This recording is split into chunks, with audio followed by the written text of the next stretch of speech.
So it's 2005 and the Wachowskis are done with the Matrix trilogy and just finished writing V for Vendetta. And things are going pretty well. The Matrix trilogy was obviously super groundbreaking and V for Vendetta was another iconic movie. So you would think they would just keep doing the same shit and continue to make these big budget dystopian action movies. But Lana and Lily have that gene in them. I'm not talking about that one. The gene where when things are going well for you, you have this need to go in the complete opposite direction because you get bored. So they decided to make a kids movie. And to make things even harder for themselves, they based this kids movie off of a Japanese cartoon from 1967. And Speed Racer was never like the Flintstones or Scooby-Doo, where the show was old as hell, but American kids still have a deep connection to it because of a bunch of replays and reboots. This was a show that some American kids were aware of, but almost no American kids really cared about. Also, I just have to say for the record that the Speed Racer anime, especially the dub, is completely unhinged. But Hawk must win so that he can pay for the doctors to make his sister well. Please let him win, Speed. Doesn't matter to me what his reasons are for wanting to win. I wouldn't be playing fair if I let him win the race on purpose. Speed wins! He's gonna let this person die of cancer so he can win a race? That's not a hero. That's a piece of shit. And there are hundreds, if not thousands, of dumbass moments like this all throughout the show. Are you my brother Rex Racer? So to take this IP and make like a good movie from it is damn near impossible. But hey, it's the Wachowskis. They just created one of the most iconic franchises of all time and wrote another really good ass movie. So not only did this movie get greenlit, but it got a budget of $125 million. For the record, that's over 2 Shreks. The role of Speed Racer went to Emile Hirsch, and the rest of the cast was really stacked too. We had John Goodman as the dad, Susan Sarandon as the mom, Christina Ricci as the love interest. The villain was played by this guy whose name escapes me, but he did a fantastic job. Are you ready to become a real race car driver? Then sign that contract. So there's no way that this movie was gonna flop, right? The movie flops, losing Warner Brothers over $100 million.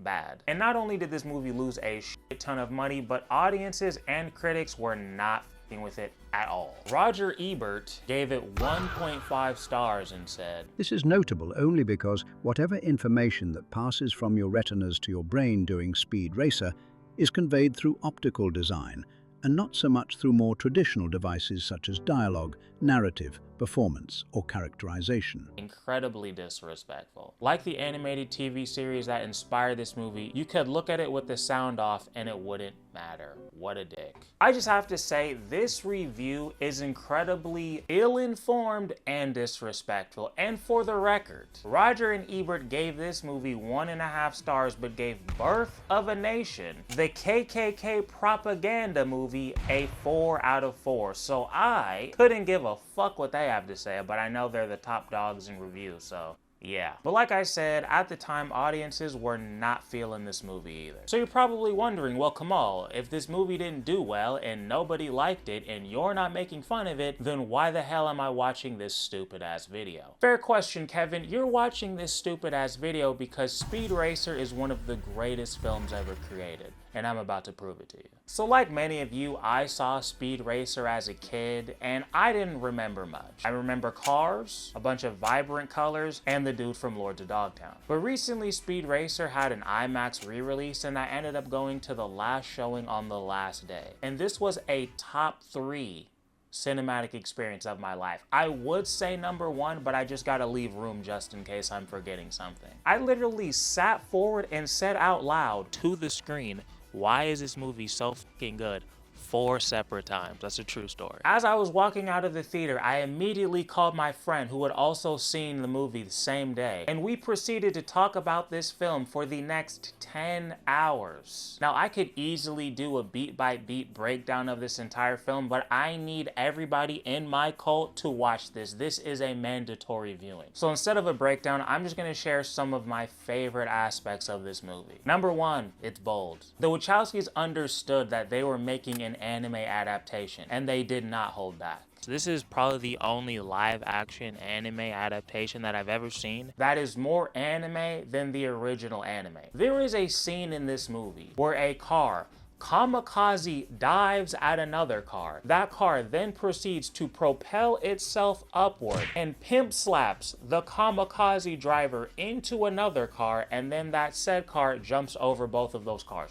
This movie is unapologetically unhinged, and I'm here for it. I like that energy. Like, if you're gonna make a live action anime adaptation, I don't know why these directors and studios decide to make the most boring, dim shit I've ever seen. Like, what if we took this really creative thing and made it real people and make it dim and shitty? Like, what if we just do that 18 times? You think people will eventually like it? No, bitch. Number 2, and this probably should have been number 1, but it's my video. The writing in this movie is phenomenal. That's why I got so pissed at Roger. I thought it was 2 people this whole time. I just found out that his name is Roger Ebert. I thought it was Roger and Ebert my entire life. But whatever. Still gave Birth of a Nation 4 stars, so I will continue to call them Roger and Ebert because I don't respect them. Although this movie can be cheesy and over the top at times, it has some of the best written characters I've seen in a movie in a long time. John Goodman, Susan Sarandon, and even the little brother, who's annoying as hell, all have scenes with really great dialogue that will make you tear up if you have any kind of emotions and or feelings. And again, this is a little boy whose best friend is a chimpanzee and whose brother's name is Speed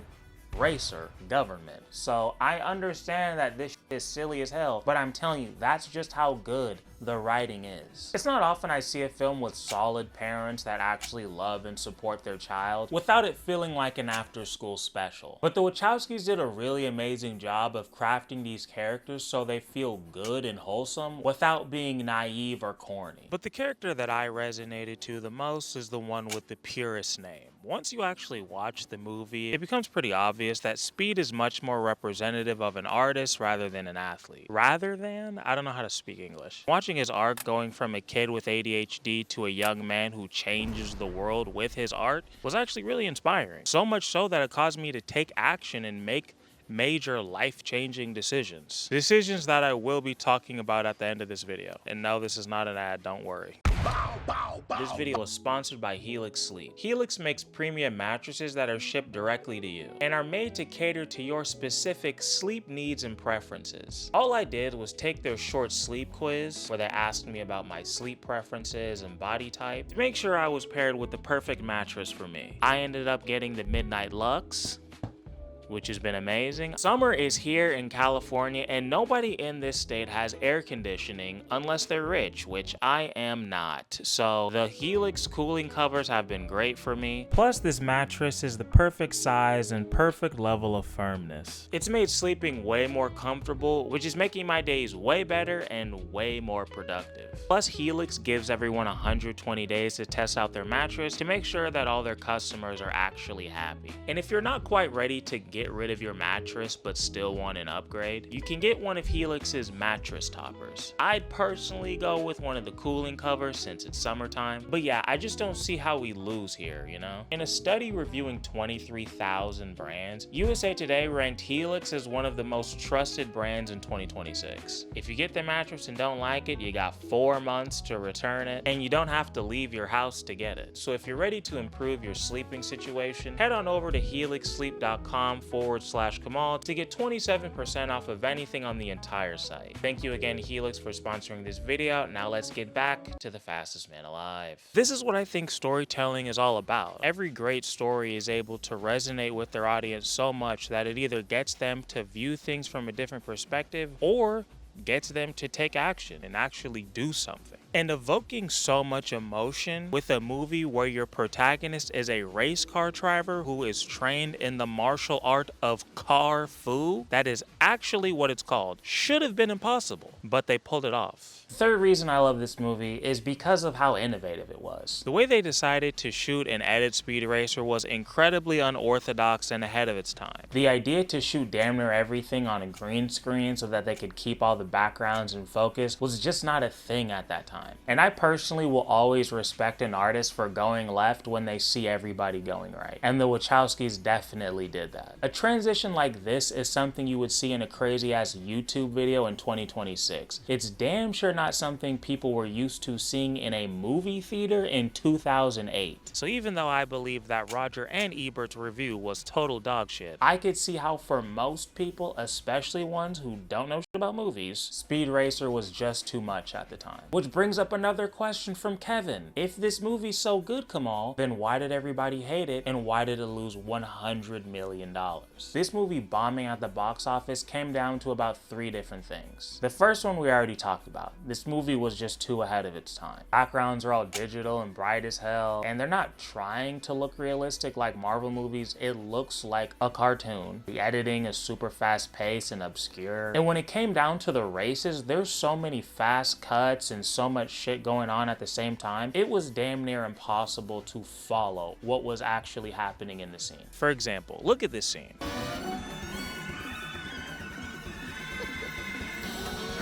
Now we just had a bunch of different cuts with no dialogue in the middle of an action scene that introduced these characters, gave us their backstory, and explained their motives in like 30 seconds. But if you're not 100% locked in and paying attention, it just looks like a bunch of random shit on the screen. It took me like 3 times watching this movie to actually realize what was going on in these scenes. Cause your brain's like, I'm already focused on this crazy ass race scene where a bunch of shit's going on. Now you're throwing like more information at me as I'm already trying to focus and just figure out which car is which and who's doing what. There's like so much going on at the same time. It can genuinely be confusing. So although I don't like Roger or Ebert, I understand how this movie was just too much for people. I had my friend come watch it the other day. He had to turn it off halfway. He's like, this is just too much.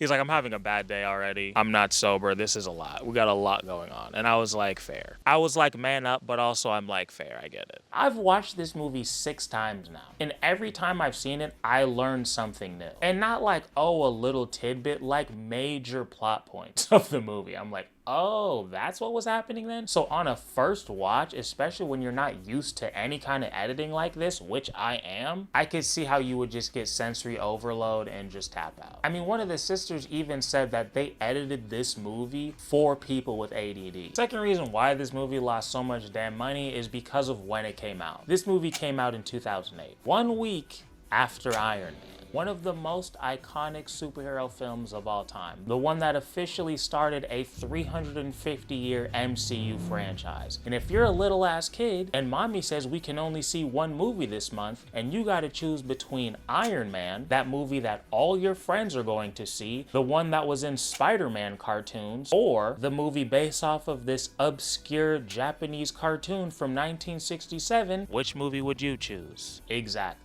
But this leads me to my third reason of why this movie tanked. Speed Racer is not a kids movie. There are definitely parts that are made for kids, but this is not Big Hero 6. This movie's pretty fucked up. There is an entire torture scene with blood where a mobster is getting his finger eaten by like 20 piranhas. Funny enough, I actually came to this movie late and this was the first scene that I saw. And I almost walked out because I was like, why are they torturing this random Asian guy in this children's movie? What is going on? And the torture scene isn't all, because I think there's just about as much cursing in this movie as you can get away with a PG rating. Within the first 10 minutes, there is a scene where the little girl version of Trixie, Speed's girlfriend, punches a small white child in the face for calling Speed a retard.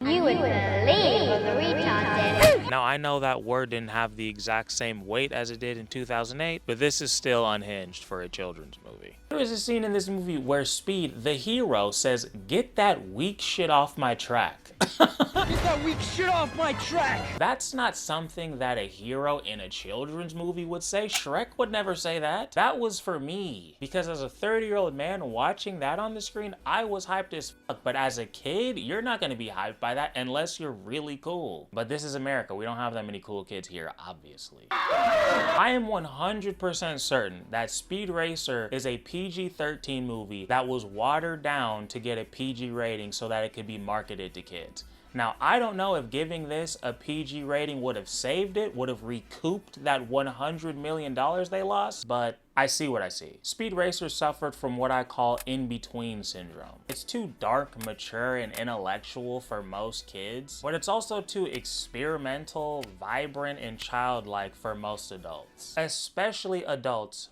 in 2008. And again, it's attached to an IP that Americans are aware of but don't have a real emotional attachment to. But over these past 18 years, things have changed drastically. Like I said, I saw this movie in an IMAX re-release, and funny enough, it was only supposed to be a one-day thing. But when they announced online that it was only going to have one day, the nerds on the internet lost their mind and demanded more days. And it worked. Once that they saw there was a real audience for this, Speed Racer got an extra 2 days in IMAX, and at the time I'm recording this, still has screenings in regular theaters. And even though I went to the last screening on the last day, in the middle of the day, in the middle of the week, that theater was packed. And when the movie ended, it got a standing ovation. And my friend told me that they're actually having another Blu-ray re-release, and it's already sold out. Seems like 18 years later, this movie finally found its audience. And honestly, I couldn't be happier. Because like I said, this movie was a risk for the Wachowskis, and it did not pay off at the time. After this, they kind of went into obscurity. And as a creative, the lesson I got from all this is sometimes when you push boundaries and you create something groundbreaking and truly different from everything else, you're not wrong, you're just too early. And eventually, if you make good shit, people will catch up. And I feel like that's just a message that we really need right now, you know? There's so many of us who work in these creative fields that are chasing algorithms and chasing trends because they need that instant recognition, or else they won't be able to pay their bills. And I hope that this video encourages others to take more risks and break boundaries, because maybe you make a video that people don't understand for 4 years, but eventually it pops off and you'll still get the same amount of money and recognition that you deserved in the beginning. You'll just get it at a later time. Like I said, this film truly inspired me. Like, because of Speed Racer, I'm making my first film. This is something that I've been talking about, been thinking about for years, but I've finally decided it is time. This is what I've been working on. This is why I've been gone a little bit. And in the spirit of this film, I don't want to make this just about me. I truly want to make this a community thing. So, because I know there's other people out there who want to make films too, I'm going to be streaming every single part of this process that I can. It's going to be on the second channel. Link is in the description. And the day after this video comes out, every single day, I will be streaming from 11 a.m. to 3 p.m. at least. Obviously, I'm going to do more some days, but at the bare minimum, 11 a.m. to 3 p.m. Monday through Friday. I will be streaming everything that I'm doing when it comes to the writing process, to casting, all that shit. Shooting, we'll probably be streaming that too. I want to make a guide for other independent filmmakers, because I'm going to be making this thing with as close to nothing as I possibly can. Not only because I'm poor, but to prove that you can make a funny, decent, feature-length film for close to nothing. There's no backers, there's no funding, there's no producers, it's just me and my friends. And I'm gonna prove it. Talk is cheap.